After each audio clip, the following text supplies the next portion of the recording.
Oi, pessoal. Vamos lá? Vamos começar então nossa aula de programação, tá? Nós já estudamos a lógica de programação, né, nas nossas aulas de algoritmos. Vocês já sabem como é que a gente tem que raciocinar para desenvolver um programa. Agora vamos colocar em prática usando uma linguagem C, tá? Vamos lá.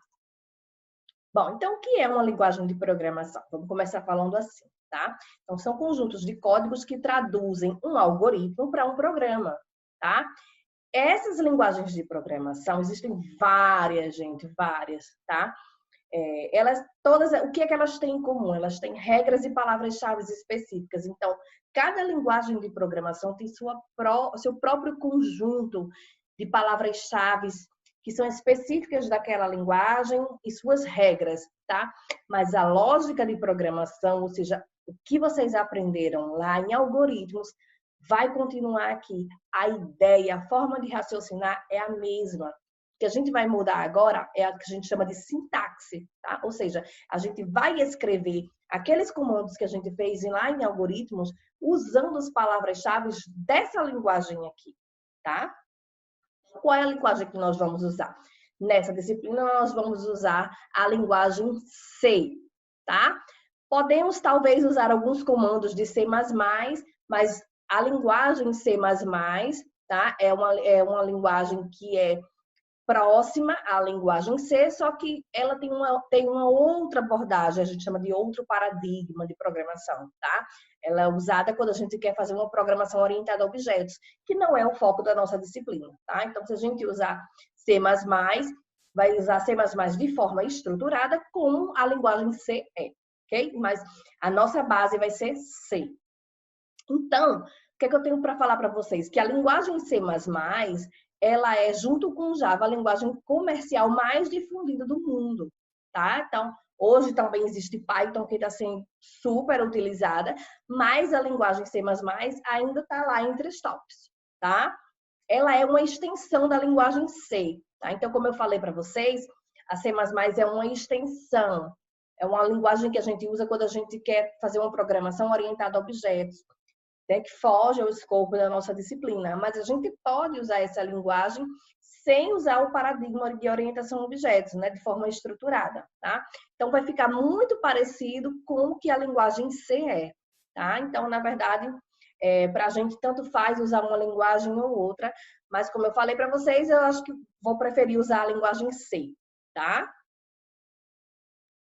Bom, então, a gente pode dividir essas linguagens de programação de acordo com a forma, com a linguagem dela, com a forma com que elas falam com o computador, tá?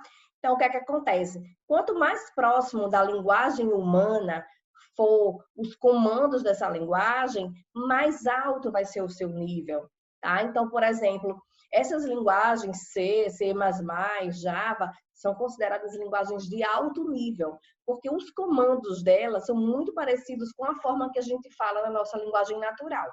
É claro que essas linguagens de programação aqui, os comandos são em inglês, tá? Mas os comandos vão ter a mesma lógica, né? Se x é igual a y, então faça x igual a x mais 1, imprima y, tá? Isso aqui seria em português, mas a gente vai escrever esses comandos aqui em inglês, tá? Mas aí elas são de alto nível por isso, porque os comandos são muito próximos ao que a gente fala na nossa linguagem natural.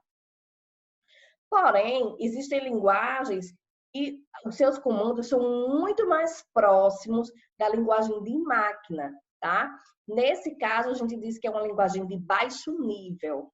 Quanto mais próximo da linguagem de máquina for, daqueles zeros e uns, né, que vocês aprenderam, mais baixo é o nível da linguagem. E quanto mais próximo for da nossa linguagem natural, mais alto é a linguagem, tá? Um exemplo de linguagem de baixo nível é o Assembly. Bom, então, todos os tipos têm vantagens e desvantagens de linguagens de alto nível ou linguagens de baixo nível, tá? Nas linguagens de alto nível, a vantagem é que é mais simples a programação, tá? Que é essa linguagem que a gente está usando. Já as linguagens de baixo nível, a vantagem é que, como ela já está numa linguagem mais próxima do nível de máquina, a velocidade dos comandos é mais rápida, tá? É mais alta. Então, vamos falar um pouquinho sobre compiladores, gente. Eu acabei falando para vocês sobre linguagem de alto nível e baixo nível, então vocês já percebem, lembram que a linguagem de alto nível falam próximo da nossa linguagem e os computadores não entendem isso, eles entendem zeros e uns, né? Linguagem de máquina. Então, precisa existir esse cara aqui, ó, chamado compilador, que na verdade faz o papel de um tradutor, tá? E o papel dele é traduzir um arquivo, né, escrito em linguagem de programação, qualquer linguagem de programação, para uma linguagem que o computador entenda, tá? E aí ele vai criar um arquivo chamado de arquivo executável, que é aquele arquivo que a gente dá 2 cliques e ele abre o programinha e funciona sem precisar ninguém ter nenhum compilador, tá? Então, a função do compilador, então, é traduzir um programa que está em linguagem de programação de alto nível para um código-fonte que vai estar escrito em linguagem de máquina para que o computador entenda aquelas instruções e execute, tá? E aí, cada linguagem de programação, como tem seus comandos próprios, precisa ter o seu próprio compilador, tá? Então, existe cada compilador para cada linguagem. E aí, para cada linguagem, na verdade, vão existir diversos compiladores. Cada empresa que quis desenvolver o compilador para essas linguagens e colocou à disposição das pessoas, seja gratuito ou não, tá? Mas aí, para quem está aprendendo e não quiser comprar um compilador, que não tem necessidade, existem os compiladores que são freeware, né? Aqueles compiladores que você pode utilizar sem pagar por uma licença. Que é o caso da nossa disciplina, nós vamos usar esse compilador aqui, ó, conhecido como DevC++, tá? Então, é só usar esse compilador aqui, a gente vai escrever o código nele, vai apertar um botãozinho e ele vai transformar o nosso programa num programa executável. Então, aqui está a tela principal do compilador que a gente vai usar, o DevC++, tá? Vou abrir aqui para vocês conhecerem ele de pertinho. Ó, tá aqui o DevC++. Abriu aqui rapidinho. Quando vocês abrirem, vai aparecer essa tela desse jeitinho aqui, tá? O que é que eu tenho para mostrar para vocês? Ó, o menu arquivo vai ter aqueles menus básicos, abrir, salvar, fechar, ok? Editar, vai aparecer aqui as opções para você comentar, que é para colocar aqueles comentários, para vocês fazerem a indentação, tá? O que tem de mais interessante aqui é essa opçãozinha aqui, ó, executar, tá? Aqui em executar vão estar opções, vocês vão usar sempre, que são as opções de compilar, executar e aqui, ó, compilar e executar, que é o que a gente vai apertar para o nosso programa rodar, para ele executar e a gente ver funcionando, tá?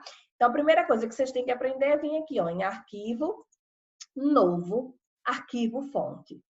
Tá? O atalho vocês já estão vendo aqui, Ctrl N. Vocês podem também apertar nesse botãozinho aqui, ó, novo, tá? E aí escolhe arquivo fonte. E aí aqui já tá a nossa página em branco, o nosso papel, que a gente vai começar a escrever o nosso programa, tá? Vou mostrar aqui de novo, ó, a opção executar, tá aqui, ó, o botãozinho de compilar, executar e compilar e executar.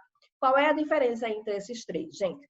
Se eu apertar o botão compilar, ele vai transformar o meu programa que vai estar escrito aqui na linguagem de máquina, tá? E vai transformar e vai gerar um executável, tá? Se eu apertar executar, ele vai pegar aquele programa em linguagem de máquina que ele já compilou e vai rodar, vai executar. E eu posso apertar em executar quantas vezes eu quiser, tá?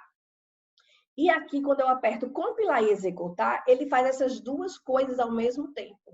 Então, ele pega o meu programa, transforma num executável e já roda, para eu já ver ele funcionando. Tá certo? O que é que acontece? A gente pode apertar de uma vez F11, se quiser compilar e executar. Se não tiver feito nenhuma alteração no programa, vocês podem só executar. Mas toda vez que vocês fizerem qualquer alteração, tirou um parêntese, colocou uma aspa, qualquer alteração que você fizer, você precisa compilar novamente, tá? Então, na prática, vamos apertar F11, que aí ele já faz as duas coisas ao mesmo tempo, tá bom? Vamos voltar aqui, ó. Já expliquei para vocês essas funções aqui, compilar, executar e compilar e executar, né? Aqui, ó, também temos 3 botãozinhos aqui. Deixa eu passar. mostrar para vocês esses 3 botõezinhos aqui, ó, que são os atalhos para vocês compilarem e executarem, ok? Bom, aqui está a estrutura básica de como é um programa em C. Olha a diferença lá do algoritmo, tá? Que a gente estava vendo em Visual G. Então, lá a gente começa com a palavra algoritmos, né? E depois a gente tem início e fim algoritmo. O início e o fim algoritmo aqui em C vai ser essa abre chaves e fecha chaves, tá? Então aqui em C, aquelas palavras início, fim algoritmo, fim si, tá? Não vão existir. E sempre o início e o fim de qualquer estrutura vai ser abre chaves e fecha chaves, tá? Então, tudo vai ter que funcionar aqui dentro dessa função chamada main. Main em inglês é de principal, tá? Então, quando a gente manda rodar esse programa em C, ele começa executando tudo que está aqui dentro dessa funçãozinha chamada main, tá? Para a gente fazer o nosso main, sempre vai ser desse jeitinho aqui, não precisa mudar. Você coloca o tipo da função, que vai ser void. Void significa que é um tipo vazio, que essa função não vai retornar nada. E main, coloca, abre parênteses, fecha parênteses. Tá? Então, quando for começar um programa, a gente sempre faz isso aqui, ó. Void main, abre chaves, fecha chaves. Ok? Essa biblioteca aqui, ó, stdio, é uma biblioteca que já está lá salva no C. Quando você instala o dev, já tem essa biblioteca para vocês. É uma biblioteca que a gente usa bastante, porque é uma biblioteca de entrada e saída de dados. Então, toda vez que a gente precisa escrever uma mensagem na tela, ler o valor de uma variável, a gente vai precisar usar essa biblioteca aqui. E para usar, a gente faz dessa forma.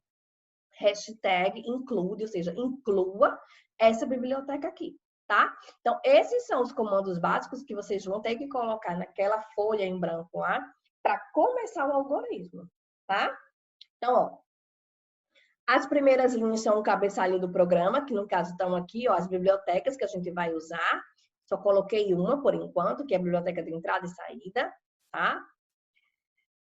O que mais que a gente tem? Tudo que acontece na execução do programa está dentro da função principal, que é essa função main, e a gente declara main dessa forma aqui, ó, void main, abre e fecha parênteses, tá? Tá aqui. E todos os comandos vão ser executados de main, tem que estar dentro do abre chaves e fecha chaves, tá certo? Então tá aqui, isso aqui é o nosso início e o nosso fim algoritmo. Bom, o compilador ignora espaços em branco, tabulações e linhas em branco. Então, se vocês colocarem um monte de espaço em branco aí, ele vai ignorar, vai fingir que nem viu, tá?